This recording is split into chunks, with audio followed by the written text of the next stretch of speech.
자, 이번 주에 쭉 해보시면 알겠습니다만, 3시간 반 정도 버티는 거 쉽지 않습니다. 이게 재미있으면 또 잘 어떻게 버티시는데, 항상 재밌는 주제만 할 수는 없단 말이에요. 그러다 보니까 정말 지루해요. 그러니까 좀 마음가짐을 독하게 먹고 시작하셔야 돼요. 자, 그럼 이제 해볼게요. 자, 뭐가 시험에 나옵니까? 그러면 요놈이 나와요. 요놈이. 자, 부동성은 토지는 움직이지 않습니다. 이런 특성이 있고, 이 특성이 어떤 현상을 만들어냅니까? 요거 짝대기 맞추라는 거예요. 그럼 이제 암기할 게 57,000여 가지 나오는데, 그래도 이게 제가 해볼게요. 부동성은 토지의 자연적 위치, 즉 장소가 고정되어 있습니다 라고 되어 있어요. 부동성은 항상 요걸 강조하는 개념이에요. 장소. 자, 그러다 보니까 이제 어떤 현상이 나타납니까? 가장 첫 번째, 요거 시험에 미친 듯이 나옵니다. 우리 부동산 시장은 다른 시장과 달리 지역을 기반으로 형성이 돼요. 그래서 우리가 서울만 해도 강남 지역입니까? 강북 지역입니까? 동탄을 하더라도 동탄 1지구인가요? 2지구인가요? 전부 다 뭘 기반으로 해요? 지역적 시장으로 되어 있단 말이에요. 그럼 왜 부동산 시장이 지역적인 시장으로 형성됩니까? 부동성이라는 거예요. 자, 기본적으로 연상 코드는 장소를 뜻하는 다른 표현이 지역이에요. 자, 지역은 장소 같아요? 장소 아니에요? 너 어디서 사니? 나 연신내에 살아. 지역이 장소의 개념이에요. 그런데 이제 논리가 이렇습니다. 우리 동산 같은 거요. 우리 토지가 하나 있어요. 토지는요, 마트에서 팔지 않아요. 토지는. 왜 마트에서 팔지 않습니까? 일반자는 마트, 홈플러스 이마트에다가 데리고 와서 뭘 해요? 진열을 해서 판매를 하지만 토지는 뭐가 고정되어 있어요? 장소가 고정되어 있단 말이에요. 그러니까 진열을 하기 위해서 가지고 올 방법이 없다라는 거예요. 그래서 이 토지는, 부동산은 이 부동산을 판매하는 마트와 같은 게 존재할 수 없어요. 그러다 보니까 어떤 일이 일어납니까? 토지는 자신의 장소가 고정되어 있기 때문에 항상 다른 토지랑 이렇게 연대해요. 다른 토지랑. 이렇게 연대해서 뭘 만들어냅니까? 그럼 하나의 큰 장소인 지역이라는 걸 만들어낸다고. 그리고 이 지역이 하나의 시장의 역할을 하게 되는 것입니다. 이게 학자들이 만든 논리예요. 그래서 부동산이 왜 지역을 기반으로 시장이 형성됩니까? 그러면 뭐라고 해줘야 돼? 토지의 장소가 고정되어 있기 때문에. 그리고 이해를 했으면 이해로 끝나면 안 돼요. 얘는 시험에 거의 똑같은 형태로 나오기 때문에 1초 만에 맞춰야 돼. 자, 부동성은 뭘 강조하는 개념이에요? 장소가 고정되어 있다, 이걸 강조한단 말이에요. 장소가 고정. 그러면 장소를 뜻하는 대표적인 용어가 지역이란 말이에요. 지역. 지역 나오면 무조건 장소야.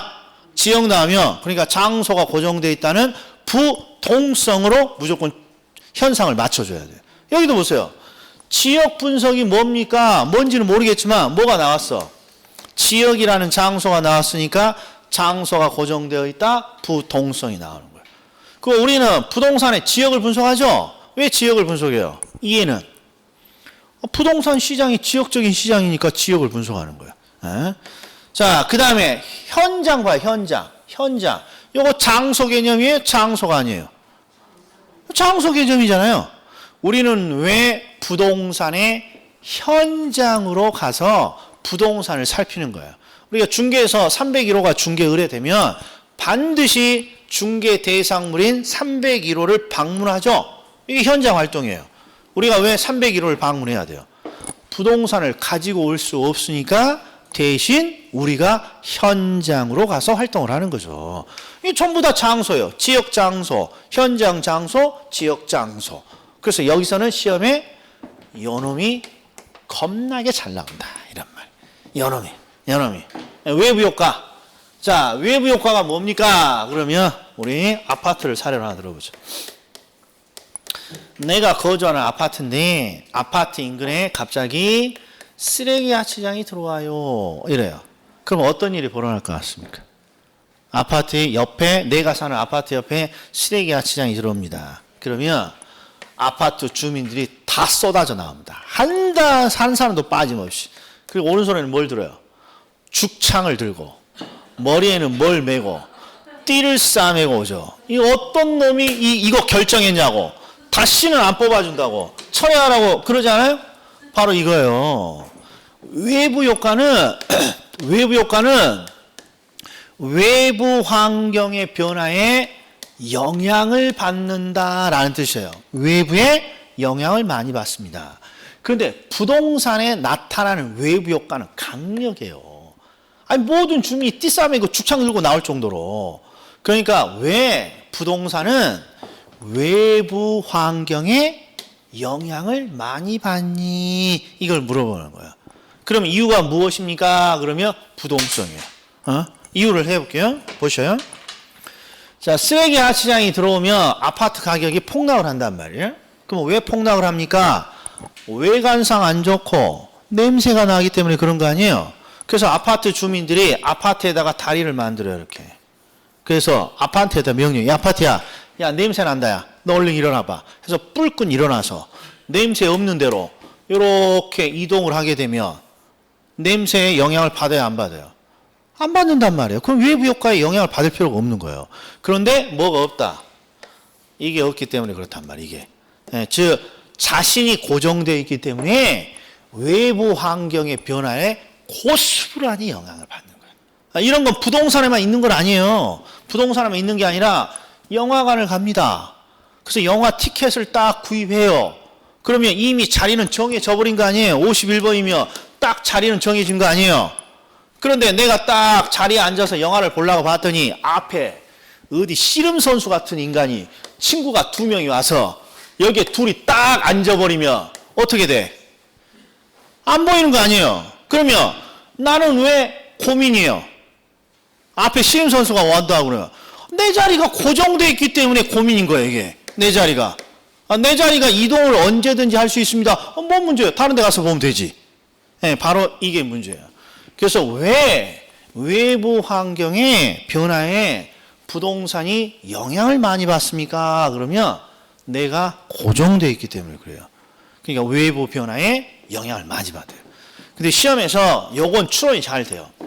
지역이 나옵니다. 장소 개념. 장소가 고정되어 있다는 부동성이야. 지역, 부동성이야. 이 현장? 장소 나왔네. 부동성이야. 근데 요놈이 안 떠올라. 그래서 암기하는 코드가 이런 게 있어요. 우리 절대음감 이런 거 있죠? 우리 가족오락관 지금도 하나요? 지금도 해요. 세상에 그 프로가? 거기 보면 이런 거 있잖아요. 외부 효과를 읽으면 외부 효과, 외부 효과, 외부 효과, 외부 효과 이런 거. 그런 거 있잖아요. 그럼 어디다가 힘줘야 될 것 같아? 외부 효과에 힘줘야 될 것 같아요. 외부 효과에 힘줘야 될 것 같아요. 어디다 힘줘야 될 것 같아요? 왜 부 효과에다가 힘을 주시란 말이에요. 이게. 그럼 부자잖아. 부자 뭐밖에 없어. 부동성 아니면 부증성인데, 아니 왜 부만 생각나도 부동성이라게. 부증성 하신 분 한 명도 없어. 그러니까 왜 부 효과 나면 부동성을 들어주셔야죠. 왜 부 효과. 그리고 장소와 관련된 애가 나오면 부동성이고. 그럼 하나 암기했어요. 대충. 자, 두 번째 보자고요. 자, 부증성이에요. 부증성은 양에 대한 문제예요. 양에 대한 문제. 토지의 양은 늘어난다, 늘어나지 않는다. 부증, 늘어나지 않습니다. 이게 벌써 됐어요. 자, 그리고 토지의 양이 늘어나지 않는다는 건 인간이 토지를 생산할 수 있다, 생산할 수 없다. 생산할 수 없다고. 그래서 의미가 토지의 양은 증가될 수 없습니다. 부증성이에요. 자, 그리고 밑을 보세요. 양이 늘어나지 않는다는 건 다른 건 모르지만 토지는 인간이 생산할 수 있다는 거예요? 생산할 수 없다는 거예요? 생산할 수 없습니다. 이게 생산의 부정이에요. 근데 정확히 말하면 여기 생산비 법칙이라고 돼 있죠? 생산비 법칙. 요 생산비 법칙은 무엇이냐? 비용을 들이면, 인간이 비용을 투입하면 무엇이든 만들어낼 수 있다는 법칙이에요. 생산비 법칙은 비용을 투입하면 뭐든 만들어낼 수 있다는 거예요. 뭐 우주선도 만들어낼 수 있고 뭐든 만들어낼 수 있다는 거예요. 그런데 딱 하나 뭐는 만들 수 없다는 거예요. 토지만큼은 만들 수 없어요. 이게 생산비 법칙이 토지에 대해서는 부정됩니다. 이렇게 되는 거예요. 잘 나오는 표현이에요. 그리고 요 밑에는 공급 나왔으니까 아직은 할 필요 없어요. 그리고 밑을 보세요. 집약적 이용, 최유효 이용이 나와요. 이것도 시험에 잘 나오는 건데, 자, 부증은 양이 증가될 수 없다는 거 아니에요. 그러니까 기본적으로 어떤 내용이 담겨 있냐? 토지는 희소하고 토지는 부족한 재화라는 게 속에 숨어 있어요. 토지의 양이 늘어나지 않는다는 건 토지는 부족한 재화고 희소한 재화구나. 이렇게 희소하고 부족하다. 그럼 이제 해보자고요. 자, 그러면 토지가 희소한 자원이고 부족한 자원이라면 대충 써야 돼요? 알뜰살뜰 잘 써야 돼요? 바로 그게 알뜰이 집약적 이용이고 살뜰이 최유효 이용이에요. 이거 적지 마세요. 이게 이해를 위한 거예요. 어떤 분은 집약이 알뜰, 최유용이 살뜰 뭐 이렇게 하는데 이게 말도 안 되는 그냥 이해. 알뜰살뜰 아껴서 잘 쓰라는 내용이 담겨 있겠죠. 토지는 부족하니까. 그래서 이 집약적 이용이라는 게 기본서에는 거의 2장 적어져 있는데 그럴 필요 없어요. 집약적 이용이라는 건 토지를 집약적으로 이용하세요. 그러니까 아끼고 알뜰살뜰 잘 이용하라는 거예요. 이 정도면 되는 거예요. 근데 최유효 이용도 가장 유효하게 이용하세요. 그러니까 알뜰살뜰 잘 이용하라는 거죠. 이렇게 되는 거예요. 자, 토지는 양이 늘어나지 않는 재화예요. 따라서 부족하고 희소한 재화예요. 따라서 알뜰살뜰 잘 써야 돼요. 이게 집약적인 이용, 최유효 이용이에요. 근데 시험장에 막상 들어가면 요거 보면 눈에 탁 안 들어온다고. 그래서 연상 코드도 있다고. 부증하면 찌읒자가 딱 있어. 찌읒자가 들어가 있는 건 영, 개 중에 부증성의 찌읒자밖에 없다고. 근데 이거 보시오. 찌입하니까 찌읒자 있네. 찌읒 나오면 그냥 찌읒 찍어 그냥. 그리고 여기도 보시오. 찌읒자가 보여요? 찌읒자가 안 보여? 안 보이면 이상한 거. 이게 최도 찌읒자죠. 찌읒자. 찌읒자 보이면 부증성이에요. 이게 암기 코드예요. 왜 부효과 나오면 뭘 찍으시오? 부동성. 그럼 시험 문제 올해 시험 문제 맞추는 거란 말이에요. 올해 시험 문제 정답이 부동성이니까. 그냥 이렇게 한 문제씩 해결하면 된다. 암기도 하고. 장소 나오면 지역이라는 장소 나오고 현장 활동 이런 게 나오면 장소니까 장소가 고정되어 있다는 부동성을 나오는 거고. 그 다음에 부중에 찌읒자 나옵니다. 그러면 알뜰살뜰 집약적 최유효 이용이 나옵니다. 여기는 연상 코드를 가지고 있어야만 빨리 문제를 풀 수 있어요. 자, 그 다음에 영속성입니다.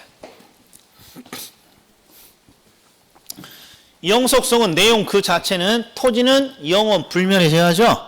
다른 말로 토지는 사용하면서 소모되거나 파괴되지 않습니다. 이렇게 돼 있어요. 그런데 여기에 어마무시하게 중요한 내용이 하나 나옵니다. 무엇이기 정의? 가치정의. 이렇게 돼 있죠? 가치정의. 우리 시험에서 가치정의만 갖고도 몇 문제가 출제되나요? 3문제. 그러니까 부동산학 전체에서 가장 중요한 개념이에요. 우리 시험에 어쩔 때는 계산 문제까지 무려 3문제 나와요. 3문제. 야, 이게 도대체 뭐길래 이렇게 중요하니? 그러면 보셔. 부동산학에서 부동산의 가치는 무엇에 의해 결정됩니까? 그러면 항상 과거와 현재가 아니라 장래의 이익으로 결정이 됩니다. 이 뜻이에요. 일단 우리가 현재 가치 이런 건 배우지 않았으니까 이건 딱 삭제하고 가치는 장래 기대 이익으로 뭔가 결정이 됩니다. 이것만. 그럼 이게 무슨 뜻이니? 보셔. 어떤 사람이 오피스텔을 하나 투자했어. 투자를 하려고 해요. 오피스텔. 자, 어떤 사람이 오피스텔을 하나 딱 투자하려고 합니다. 자, 그런데 이 오피스텔을 투자하면서 갑자기 뭐가 궁금하냐? 당연히 이 오피스텔에 쓸모 있는 정도, 가치가 얼마가 될까? 궁금하잖아요. 가치가. 그러면 이 투자자 입장에서 이 오피스텔에 투자를 하기 위해서 이 오피스텔 가치가 얼마냐는 첫 번째, 이 오피스텔이 과거에 얼마의 수익을 벌었느냐. 이게 중요해요? 이게 중요하잖아요. 중요하잖아요. 과거에 뭘 했던지 뭔 상관이 있어? 그렇죠? 자, 문제는 현재 이 오피스텔에서 나오고 있는 수익, 이게 중요할 것이냐? 중요하잖아요. 왜? 현재가 중요한 이유는 현재가 미래에도 비슷하게 적용되니까 중요한 거지, 현재도 전혀 중요치 않아요. 왜? 내일 당장 어떻게 될지도 모르잖아요. 그래서 대부분 투자로 제가 설명을 해요. 자, 투자자는 아직 부동산을 투자하는 게 아니죠.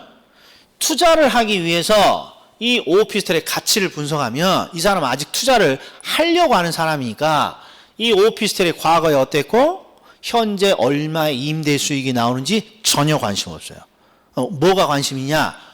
투자를 내가 한 이후에, 투자를 한 이후에 만들어지는 수익이 나에게 관심거리란 말이에요.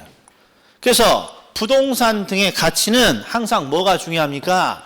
과거와 현재가 중요한 게 아니라 장래 얼마의 이익을 나에게 가져다 줄 것이냐, 그 장래에 기대되는 이익으로 가치가 결정이 된다는 거예요.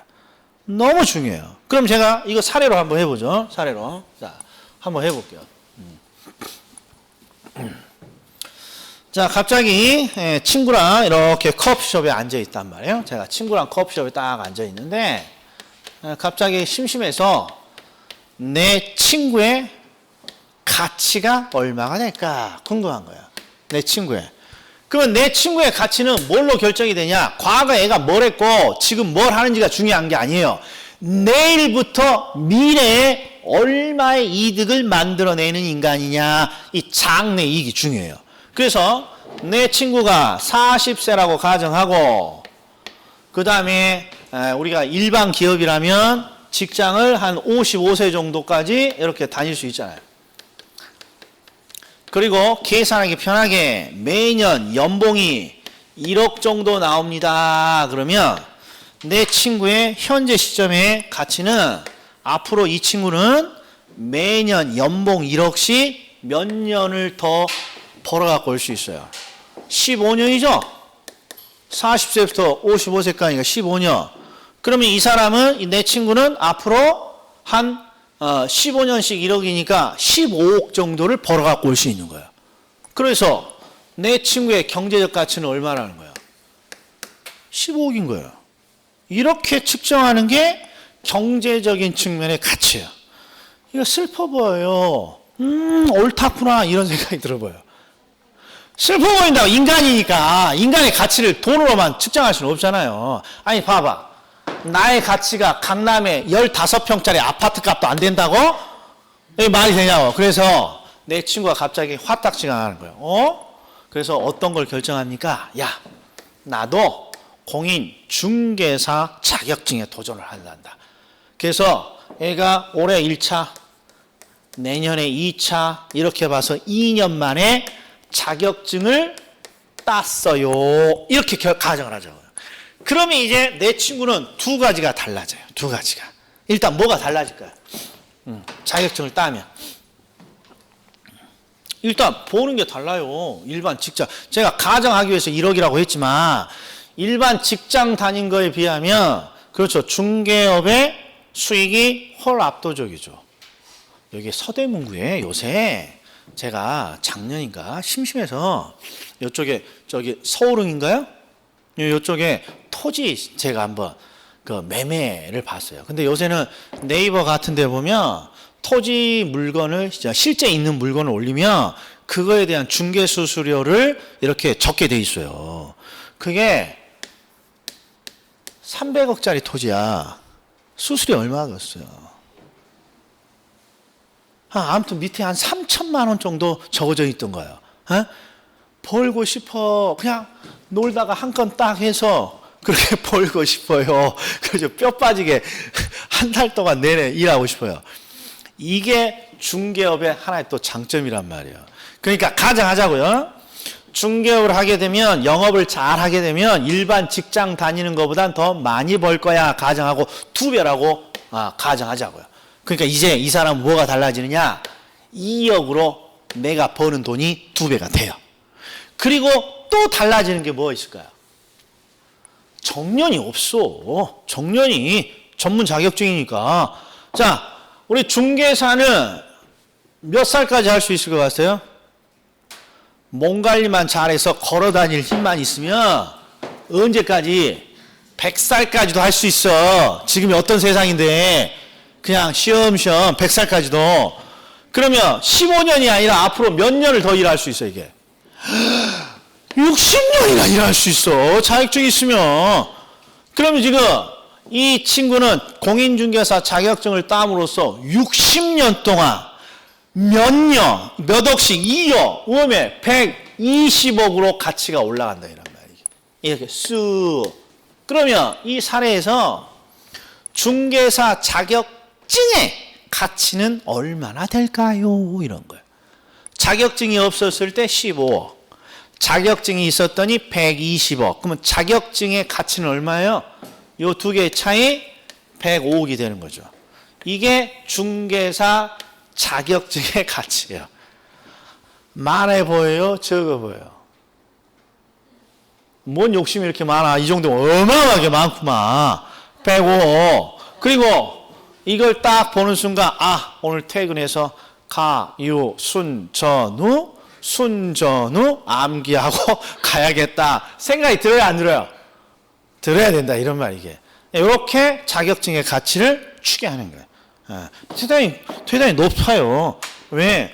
지금 부동산 가격이 너무 많이 올라서 중개로 획득하는 수수료가 대단히 많아요.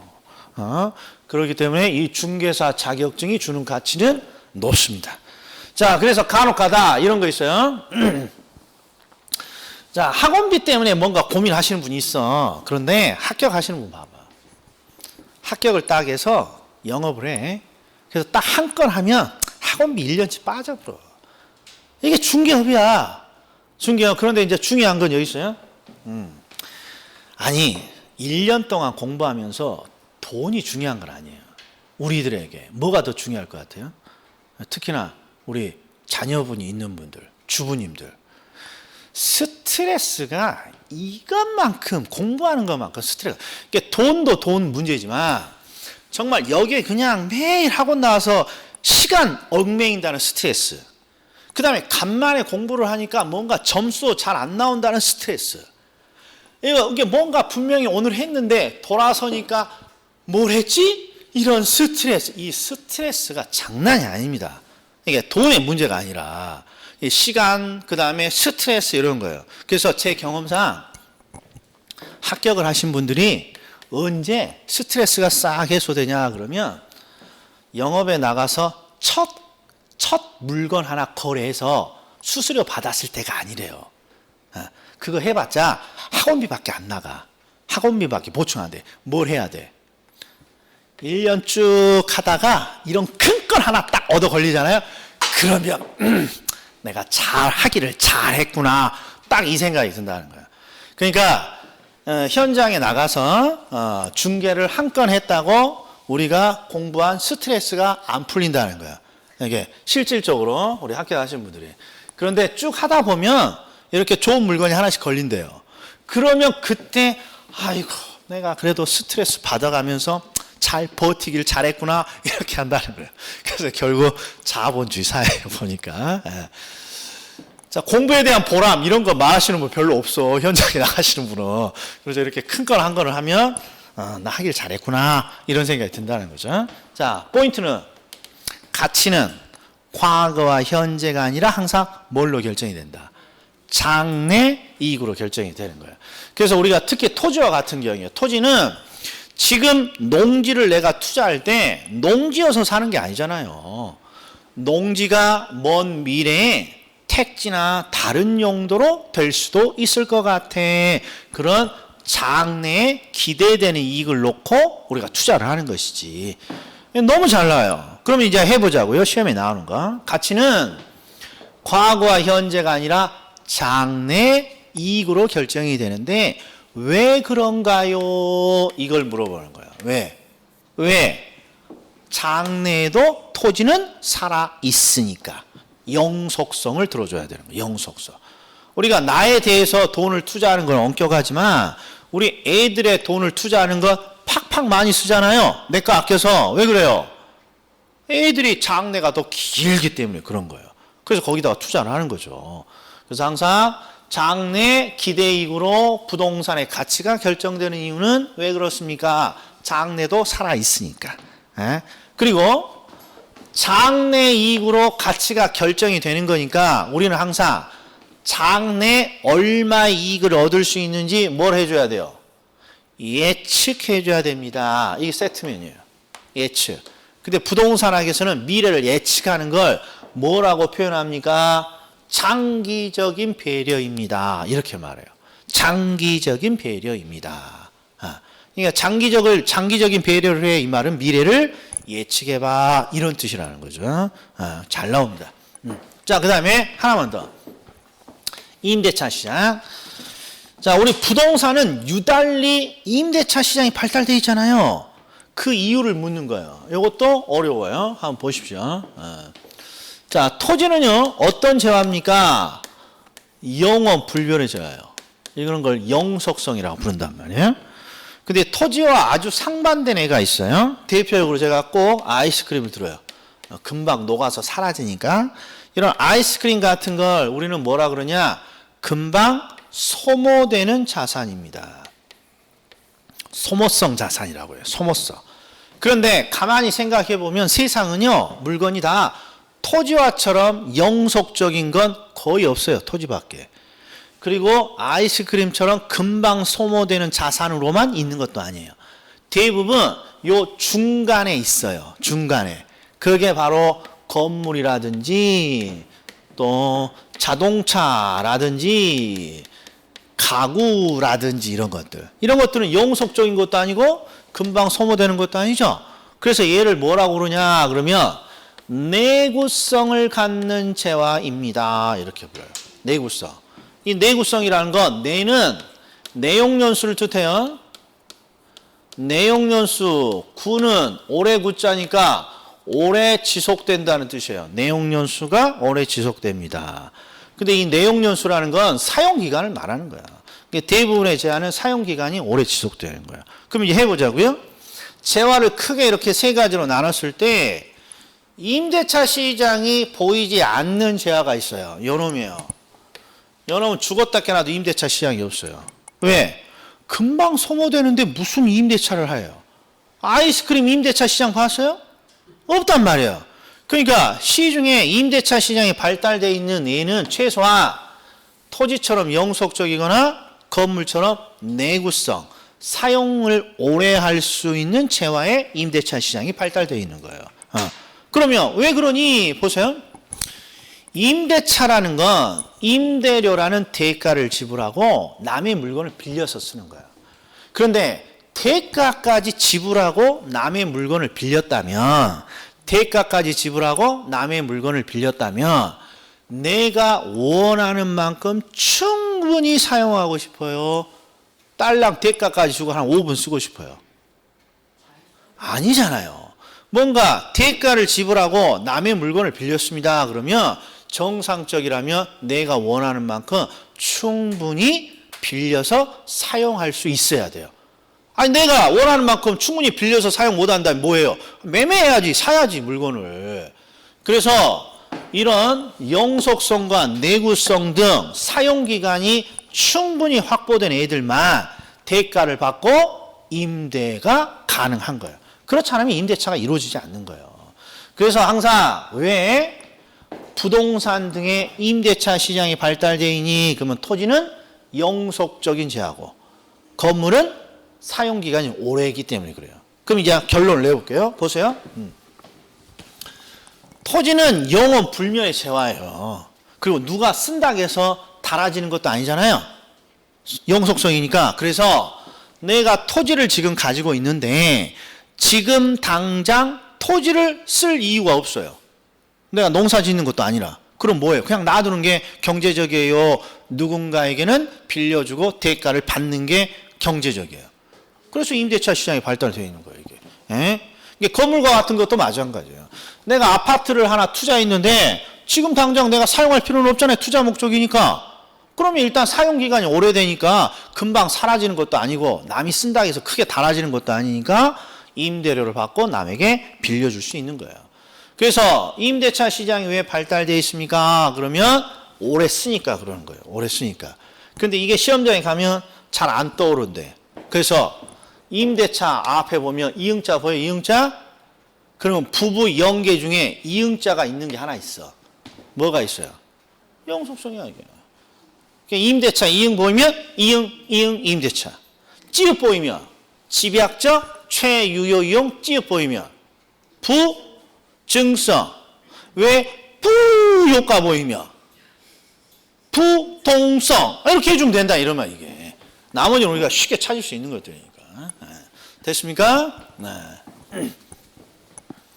자, 그 다음에 마지막으로 개별성이 있습니다. 그거 기출문제 한번 형태 한번 보자고요. 자, 개별성은 토지는 다 개별적입니다. 이 말은 토지는 다 다른 재화라는 거죠. 따라서 어떤 토지를 다른 토지로 대체시킬 수 있더라 없더라? 대체시킬 수 없습니다. 이게 비대체성이죠. 이거 보세요. 토지는 다 다른 재화로 취급되기 때문에 어떤 토지를 다른 토지로 대체시킬 수 없습니다. 이렇게 되어 있는 거예요. 그리고 일물일가는 하나의 물건은 비슷한 가격 수준을 갖는다는 거예요. 자, 우리가 뭐 해표 고추장이랑 순창 고추장을 보면 10원짜리 하나라도 틀려요, 가격이. 그러나 비슷한 뭐에 있어요? 가격 수준을 갖고 있는 거예요. 가격 수준을. 일물일가는 하나의 물건은 하나의 구체적인 가격이 아니라 하나의 물건은 비슷한 하나의 가격 수준을 가지고 있다는 거야. 아이스크림은 어떤 아이스크림이든 10원 한 장은 다르더라도 2,000원대에 맞춰져 있고 뭐 버스비는 옳고 이렇다는 거예요. 그런데 우리 토지는 똑같은 하나의 물건 토지지만 속초의 토지랑 강남 압구정의 토지가 비슷한 가격 수준에 있어요? 이거 천인공달 일이잖아요. 그래서 하나의 물건은 비슷한 가격 수준을 갖는다라는 법칙이 부정된다 이런 말이에요. 일물일가. 그럼 이거 어떻게 암기합니까? 일물일가를 보면 여기다 한 줄을 딱 끄서 그 뭐라고 읽어져? 일물일계 법칙이 되네. 그럼 개별성이야 그냥 이렇게 암기하는 거예요. 시험장에서는. 자, 그리고 뒤쪽은 수익과 가격은 개별화됩니다. 개별적으로 다르다는 거고 부동산마다. 개별 분석이 뭔지 모르지만 개별성 같네요. 이렇게 되는 거죠. 자, 그럼 이제 기출문제 한번 보죠. 일단 암기했으니까. 그러면서 암기도 다시 한번 해보고. 자, 한 페이지를 넘겨보세요. 그럼 필수 기출지문이 있죠? 근데 첫 번째가 뭐가 나와요? 주의해야 할 내용이 나오는데 얘는 지금 볼 필요 없어요. 얘는 심화야. 얘는 심화야. 그러니까 지금 볼 필요 없어요. 그래서 밑에 부동성부터 보자고요. 자, 이게 출제자의 의도를 잘 보셔야 돼. 어떤 형식으로 출제되는지. 지금 1번은요. 왜 푸효과를 줬어요. 우리가 암기 코드. 그러면 뒤쪽에 여기 쪽에 이렇게 맞추라는 거야. 뭔지 모르지만 외부 효과가 나오면 여기에 부동성 대신에 부증성, 영속성, 개별성을 줄 수도 있는데 외부 효과가 나오면 반드시 뭐가 나와야 돼 이게? 부동성이 나와야 돼요. 그러면 이게 옳은 거예요 이게. 예, 그래서 웨이브 효과의 원인을 설명해 줍니다. 부동성. 자, 여기도 보세요. 이거. 지역 하나와 활동이 지역적입니다. 이 장소를 강조하고 있죠. 장소. 그러면 뭐가 나와야 돼요? 부동성. 이렇게 짝대기가 돼야 된다. 이런 말이 이게. 현상이. 이렇게 짝대기가. 3번. 현장 활동의 근거. 현장 활동이 나왔어요. 장소를 지금 강조했죠? 그럼 뭐가 나와야 돼? 부동성이라고 나와요. 요게 보여야 된다고. 요게. 일부러 요것은 제가 굵은 표시를 안 해놨다고. 요게 보여야 되니까. 시험에서 자꾸 요런 걸 찾아내는 연습을 해야 돼요. 다른 게 나오면 안 된다는 거예요. 그 다음에, 자, 부중성도 1번을 보세요. 토지는 다른 생산물과 달리 노동이나 생산비를 투입해서 재생산할 수 없다. 생산할 수 없다. 비생산성. 즉, 토지의 양은 늘어나지 않습니다. 이렇게 옳은 질문이에요. 부중성에 대한 거니까. 그 다음에 4번 보세요. 3번 보세요. 3번. 집약적에 찌은 나왔네. 최유효 이용에 찌은 나왔네. 그럼 뭐예요? 부중성이단 말이에요. 부중성이라고 되어 있단 말이죠. 네. 자, 그 다음에 가치 이렇게 나왔어요. 가치. 그러면 이런 거 이제 숙달이 좀 되면 이제 어떤 일이 있습니까? 숙달이 되면 가치가 나오면 뒤를 더 읽어보면 지는 거야, 이제. 이게 이제 숙달된 조교예요. 지금 여기는 뭔지 모르지만 일장에 있는 부동산 특성과 관련된 문제예요. 그럼 항상 부동산의 특성과 어떤 현상을 이게 짝대기로 매치시키라는 건데, 같이 나와? 그럼 뒤를 봐야지. 이게 영속성 돼 있으면 그냥 맞아. 이렇게 가는 거예요, 이제. 이런 것들을 지금부터 시험에 자주 나오는 거 자꾸 해줘야 돼. 야, 이거 좀 나중에 해도 되는 거 아니냐? 지금 이해 좀 하고, 아니야, 지금부터 해주셔야 돼. 이게 뭐야? 합격의 비법. 밥 먹고 국 먹고야. 밥만 먹고 계속 밥만 먹으면 맛없어요. 밥도 먹고 이렇게 시험에 나올 거 바로바로 암기도 좀 하고. 그래야 다른 과목을 할 시간이 남는 거예요, 이게. 6과목이나 해야 되니까. 자, 그 다음에 또 볼게요. 자, 요 4번 한번 봐봐요, 4번. 오늘은 전체적으로 한번 훑어보자, 4번. 뒤를 봤더니 뭐가 보여, 이게? 임대차? 그럼 암기 코드가 뭐예요? 임대차 이응? 영속성이라고 되어 있으면 되는 거예요. 영속성이라고. 자, 그리고 3번도 보세요. 토지는 소모를 전제로 하는, 요거 필요 없는 거예요. 이론이나 소모를 전제로 하는 사고를 적용할 수 없어요. 왜요? 소모되지 않으니까. 영속성에 대한 설명. 자, 그 다음에, 자, 개별성. 1번, 개별성으로 부동산은 표준화가 어렵습니다. 요런 게 이제 우리 골치 아프게 하는 거. 들어는 봤지만 실무에서 안 써먹어보니까 이 표준화가 뭐라는 걸 생각해 본 적이 없다는 거예요. 자, 우리가 표준화라는 거 뭐냐? 그러면 이제 곧 있으면 점심시간이잖아요. 그러면 점심을 먹을 때 간만에 학원을 이틀 다녔더니 화딱지가 안 난다. 그래서 반주로 소주를 하나 시켜야지. 이렇게. 소주가 딱 두 글자가 보여. 그럼 머릿속에 뭐가 떠올라요? 소주 하면 요런 파란색의 먹음직스러운 병이 떠올라요, 안 떠올라요? 이런 걸 우리는 제품이 표준화되어 있다고 하는 거야. 여기에 있는 모든 사람이 이건 막걸리 병 같이 됐네. 그렇죠? 모든 사람들이 소주라는 두 글자를 보면 대부분 이런 녹색의, 이건 포도주장 같은. 아무튼 이런 녹색의 병이 떠오른단 말이에요. 이런 걸 우리가 상품이 표준화되어 있다고 하는 거예요. 콜라 그러면 마트에 진열되어 있는 게 이렇게 해서 코카콜라 이렇게 되어 있는 병이 떠오르잖아요. 이런 게 우리가 상품이 표준화되어 있다는 거예요. 왜? 상품이 동일한 형태로 만들어진다는 거예요. 그런데 토지는 다 다릅니다. 그러니까 상품이 표준화가 되어 있다는 거예요? 다 다르다는 거예요. 다르다는 거예요. 토지라는 걸 딱 들으면 똑같은 형상이 떠오르지 않을 것이라는 거예요. 그래서 다르니까 부동산을 표준화가 어렵고 서로 대체될 가능성이 낮습니다. 옳은 질문인 거죠. 옳은 질문. 자, 여기 이제 또 토를 달아. 잘 보셔. 야, 비대체성은 대체성이 없다는 건데 대체성이 낮다 그러면 틀렸다고 해야 되는 거 아니야? 이러면 제가 할 말이 없어. 이러면 부동산 학개론 40점을 못 넘어. 이런 식으로 하면. 그러니까 부동산 학은 그냥 상식의 기초로 출제자의 의도만 파악해 주면 된다고. 그러니까 비대체성이라는 건 대체성이 없다라고 하는 학자도 있겠지만 대체성이 다른 제어에 비해 적어. 이걸 비대체성이라고 할 수도 있다 이런 말이에요. 그러니까 이런 걸 막 꼼꼼히 따지기 시작하면 부동산에서 한 문제도 못 맞춰. 한 문제도. 명심하셔야 돼. 그냥 출제자의 의도를 정도로 해서 맥락을 딱 봐야 돼. 맥락. 자, 그리고 2번은 마지막에 뭐가 딱 보여요? 일물일 꽤 법칙이 보이잖아요. 일물일 꽤. 개별성 이렇게 가는 거죠. 이런 식으로 시험에 나온다라는 거. 됐습니까? 네. 오늘은 딱 여기까지 할 거예요. 여기까지. 그리고 예고.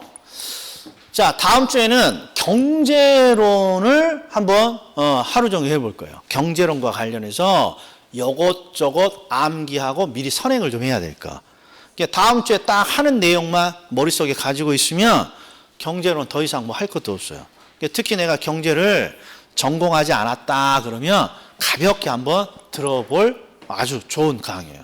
그러니까 다음 주에 결석하지 말고 꼭 참여해 주시기 바랍니다. 자, 오늘 여기까지 하겠어요. 질문은 끝나고 받을게요. 네. 자, 오늘 여기까지. 내일은 지금 공법인가요? 내일이 공법이에요. 공법하면 열심히 들어보셔야 돼. 네. 공법보다는 야, 민법이 낫다. 이런 생각을 하게 될 거예요.